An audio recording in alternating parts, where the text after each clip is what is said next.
Convergència ha guanyat i Mas ha perdut?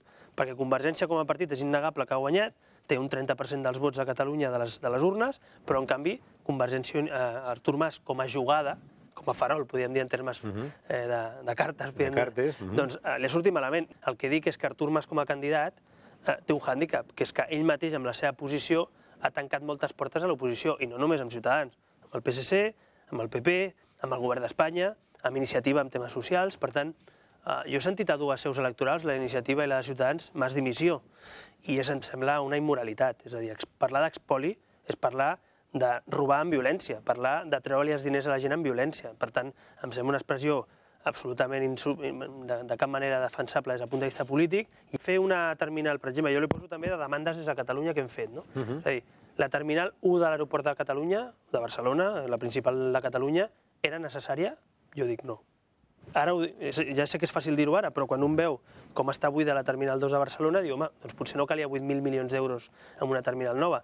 Cal tenir un aeroport a l'Alguaire? No. Potser cal una connexió amb la Vall d'Aran i l'autovia de Lleida-Vall d'Aran, que és bastant més útil, segurament, que tenir un aeroport a l'Alguaire.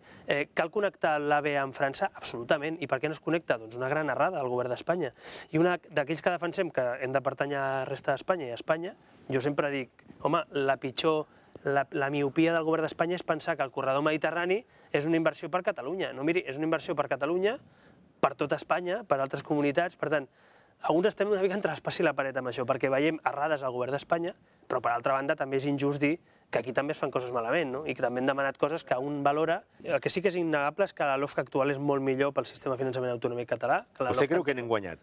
No, nosaltres creu no, això és realitat. Més de 2.000 milions d'ingressos el 2010, i això està publicat. És a dir, Catalunya té millor finançament avui del que tenia amb la LOFCA anterior. Ara bé, què passa amb aquesta LOFCA? Jo crec que els fallos. Home, un d'ells, per exemple, tenir 4 fons en comptes d'un. Què és això, el fons territorial, en comptes de tenir-ne un com a la Unió Europea, que és el Fons de Cohesió Territorial i Social, per què en tenim 4? Doncs perquè es van fer virgueries per contentar tothom, que després no es compleixen, que no hi ha diners a la caixa, perquè també és veritat que no hi ha diners